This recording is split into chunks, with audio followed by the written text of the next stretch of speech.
हर challenge का जवाब। क्या देखे आप दुनिया में, कुछ भी नहीं देखे।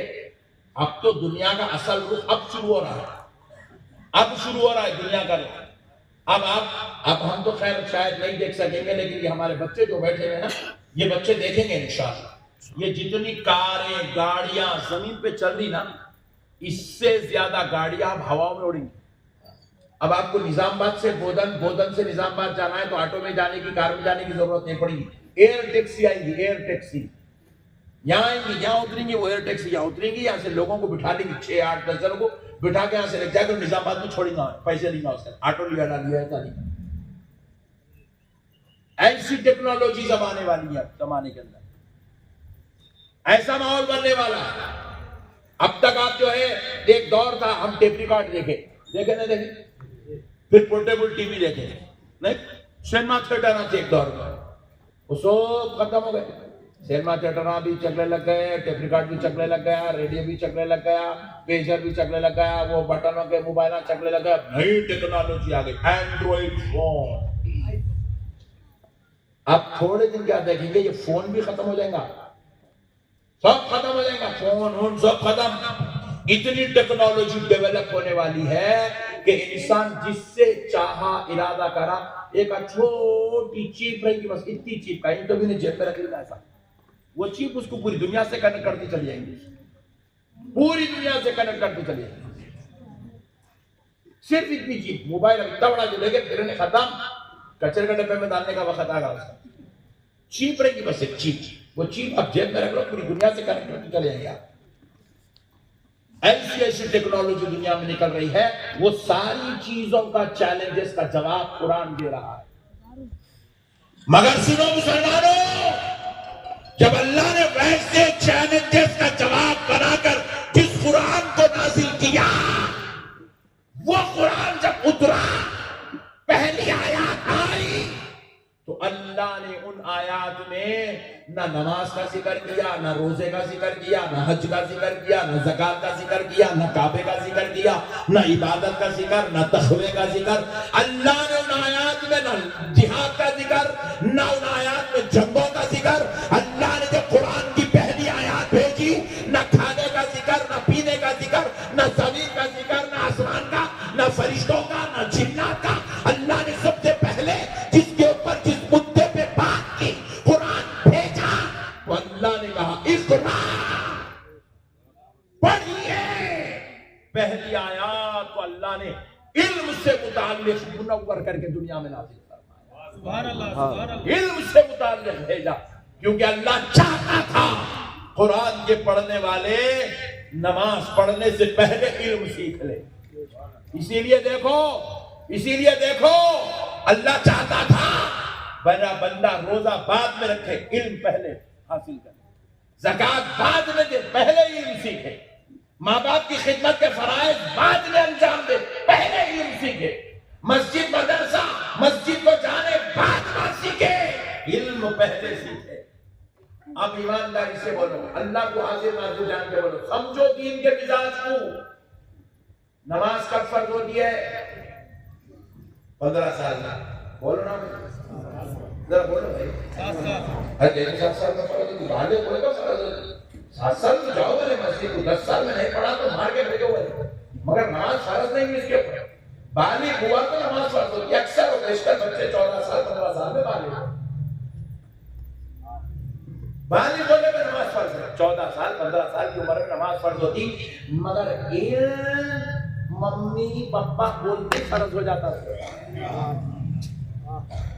इसीलिए हमारे बच्चे स्कूलों को कब जाते? 1.25 2 साल 2.5 साल 3 साल की उम्र में बच्चा स्कूल को चले आता, मस्जिद को नहीं जाता, स्कूल को जाता। सुभान अल्लाह, जरा जोर से सुभान अल्लाह। इल्म पहले फर्ज है, नमाज बाद में फर्ज है।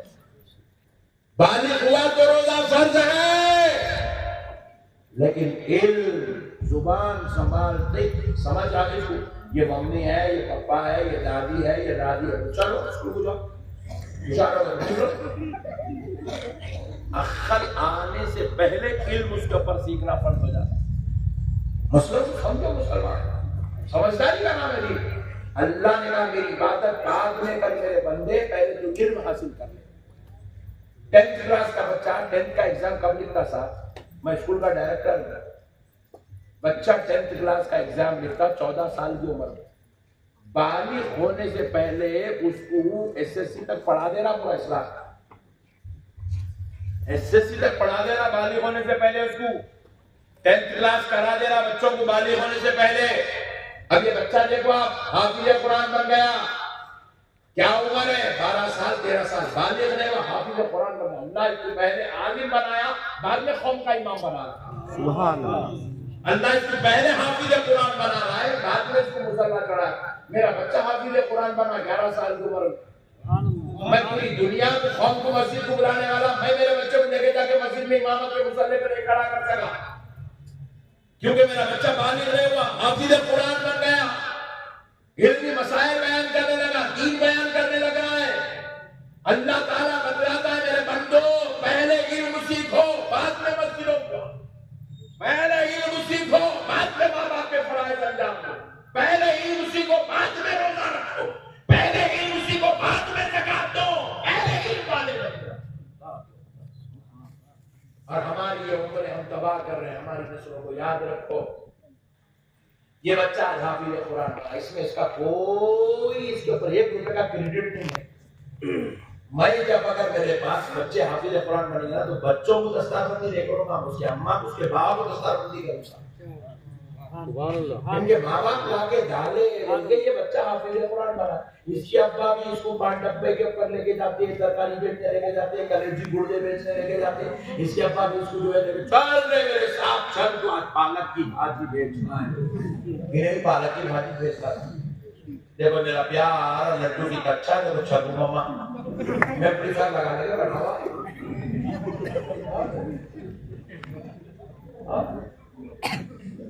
माँ बाप जो कराती औलाद वही करती, औलाद का कसूर नहीं होता, औलाद की तबाही में पूरा कसूर माँ बाप का होता है। किसका होता है? बोलिए, जोर से बोलिए, माँ बाप। और जोर से बोलिए, माँ बाप का कसूर है। माँ बाप अपनी नस्लों को बर्बाद कर देते हैं, माँ बाप अपनी नस्लों को तबाह कर देते हैं। माँ बाप हमारे मुसलमान के बहुत प्यारा था, बच्चों से मेरा चुम्बन, मेरा गुलाब जामुन, मेरा दूध चूमता चूमता चूमता उसको 15 साल का कर देता। उसके बाद 15 साल के बाद जो गाड़ी लेके निकलता बाप की, जाके जो टक्कर मार के पुलिस वाला आ गए, इधर तू बोल के लेके जाके बाप को अंदर बिठा दो। जब पता चलता ये चूमने का नतीजा खतरनाक निकल गया। सही बोलो, गलत बोलो, गलत बोलो, सही। असल में तो तुम लोटो, मगर इस बात को समझो, चूमना औलाद को काटना मसले का हल नहीं है, औलाद को काबिल बनाना मसले का हल है, औलाद को काबिल बनाना मसले का हल है, औलाद को नेक बनाना मसले का हल है। मसले का हल है साहब, अल्लाह की कसम मसले का हल है। अपनी औलाद को पढ़ाओ साहब, काबिल बनाओ, अच्छे स्कूलों में डालो अपनी औलाद को, हाईली क्वालिफाइड बनाओ अपने औलाद को, बेहतरीन टीचर्स की सोबत में बिठाओ अपने बच्चों को। पूरे गोल्डन का सबसे जो टॉप लेवल का स्कूल है उसमें आपका बच्चा पढ़ना। हमारे पास क्या निजाम है पढ़ाने का? बच्चा 5 साल का होगा, 4 साल का होगा, दोनों बीवी शौहर लेके चेकअप पे बैठे निकलते। स्कूल में डाली के बेगम स्कूल में डाली निकलते निकलते क्या करता, जज्बात में नक्शबंदी साहब की तकरीर सुन के क्रिश्चियन स्कूल को जाता, जाके बोलता नक्शबंदी साहब बोले हाई क्वालिफाइड बना हुआ है, हाईली क्वालिफाइड बना हुआ है, बेहतरीन बना हुआ है, इन लोगों से बेहतर इन कहीं नहीं मिलता भाई। बोलते वहां जाता कितनी ऐसा ईयर में फीस बढ़ते 1 लाख रुपए, बोरिया बिस्तर लपट के भाग के आता। जज्बात में तकरीर सुन के 1 लाख रुपए हासिल होना भाई पूछता है। वहां से निकला, फिर उसके बाद आता है गैर मुस्लिम के स्कूल, उनको पूछता कितनी है मैडम ईयरली फीस? बोले 60,000। बद्दुआ देता मैडम को, जल्दी मर जाओ तुम, खबर में कीड़े खाओ, तुम्हारे को गल जाओ, तुम्हारे शौहर भी मर जाओ, तुम भी मर जाओ। फिर उसके बाद आता मुस्लिम कम्युनिटी में, वहां आके पूछता है जरा एक बोलो का जरा नाम पर स्कूल है मियां भाई का, जरा इनको पूछेंगे कितनी है साहब स्कूल की फीस? 25,000 रुपए ईयरली। स्वास्थ्य जूते खा ले रहे मुसलमान इतना उठ ले रहे ना 25,000 लेता रे क्या पढ़ाता रे क्या करता। उसके बाद फिर आता आखिरी में भोजन की गलियों में आके देखता हूँ एक छोटा बोर्ड लगे हुआ 2 कमरे 4 कमरे का स्कूल रहता, उसके अंदर एक बेवा मैडम प्रिंसिपल रही और 3-4 इंटरमीडिएट फेल बच्चियां टीचिंग करते रहे। वहां लेके जाके पूछता कितनी है मैडम ईयरली फीस, मैडम बोलते 8,000 रुपए। ये है स्कूल दारो मुन्ने बुदारो मुन्ना यहाँ पढ़ेगा मुन्ना मुन्ने को पढ़ाने वाली टीचर इंटर फेल, टीचर की तनख्वाह 8,000 रुपए, टीचर इंटर फेल। मैं पूछा टीचर को कई को फेल हो गए इंटर में, बोले तो मैं आई लव यू के लेटर्स इसलिए फेल हो गई। फिर भी उन्हें शरीफ बाप की औलाद थी, कम से कम फ्रेंड्स को आई लव यू लिखी, उसका ने मुन्ना पढ़ेगा तो टीचर कुछ आई लव यू का लेटर।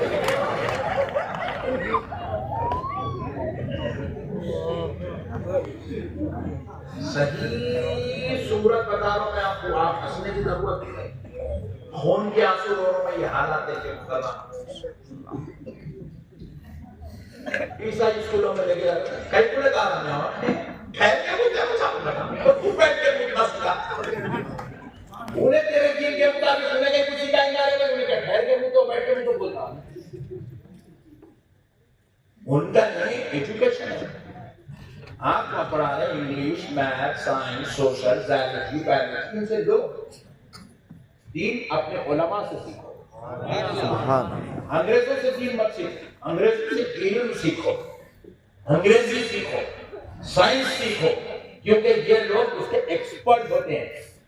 मियां कोई कंप्यूटर नहीं बनाए, अंग्रेजा ही बनाए इसलिए।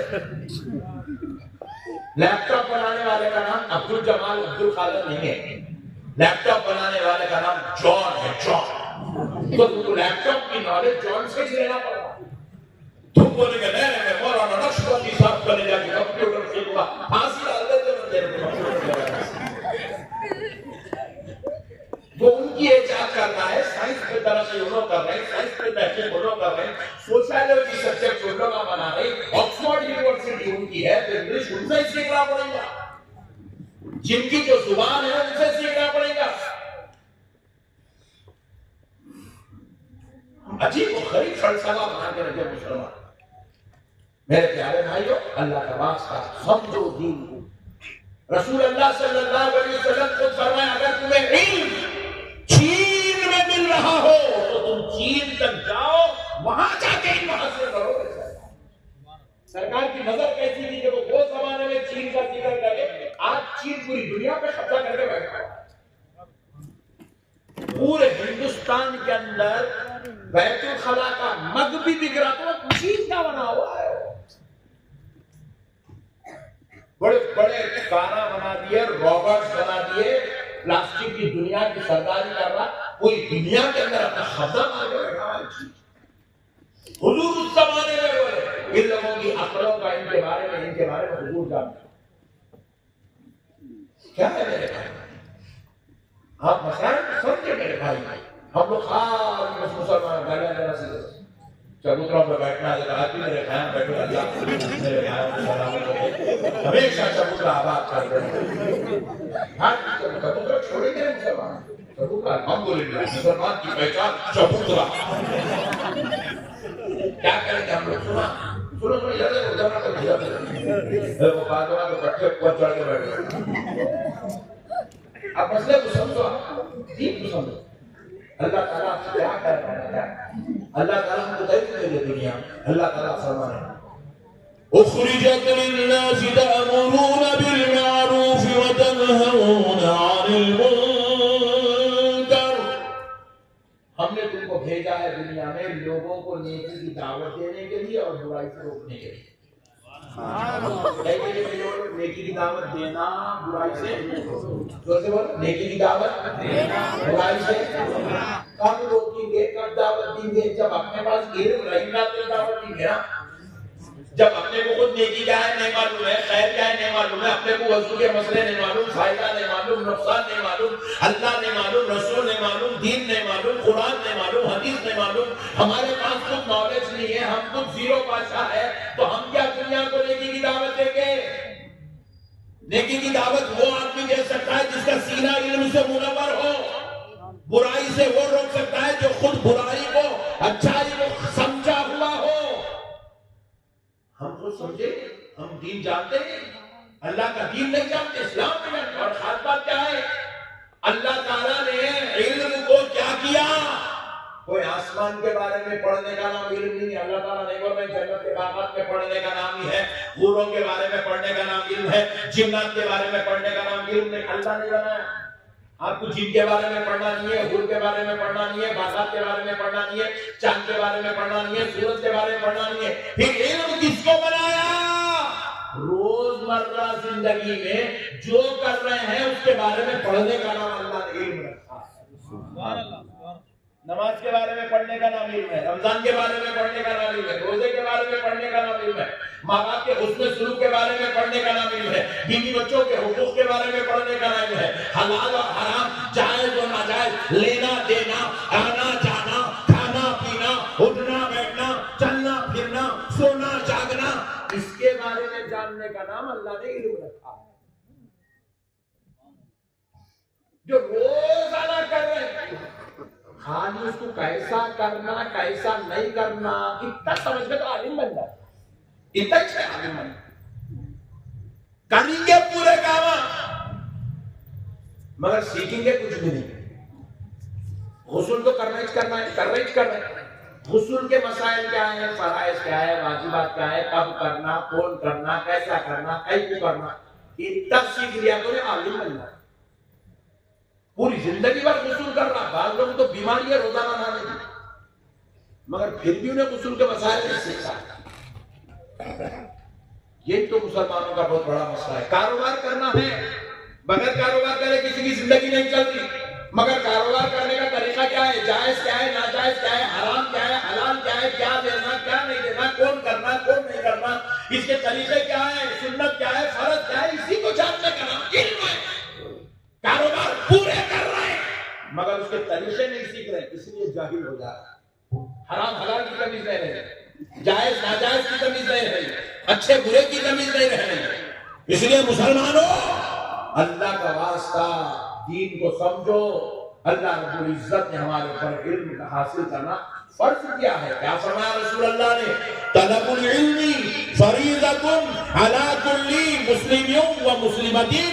इल्म का हासिल करना हर मुसलमान मर्द और औरत पर फर्ज है, फर्ज है मेरे भाई। इसकी तरफ तवज्जो करो मुसलमान, बहुत बड़ा अलमिया है, बहुत बड़ा अलमिया है। आज हालात नाजुक से नाजुक करो, मैं आपको एक मसला समझाता हूँ, आप सुने ताज्जुब में पड़ जाएंगे।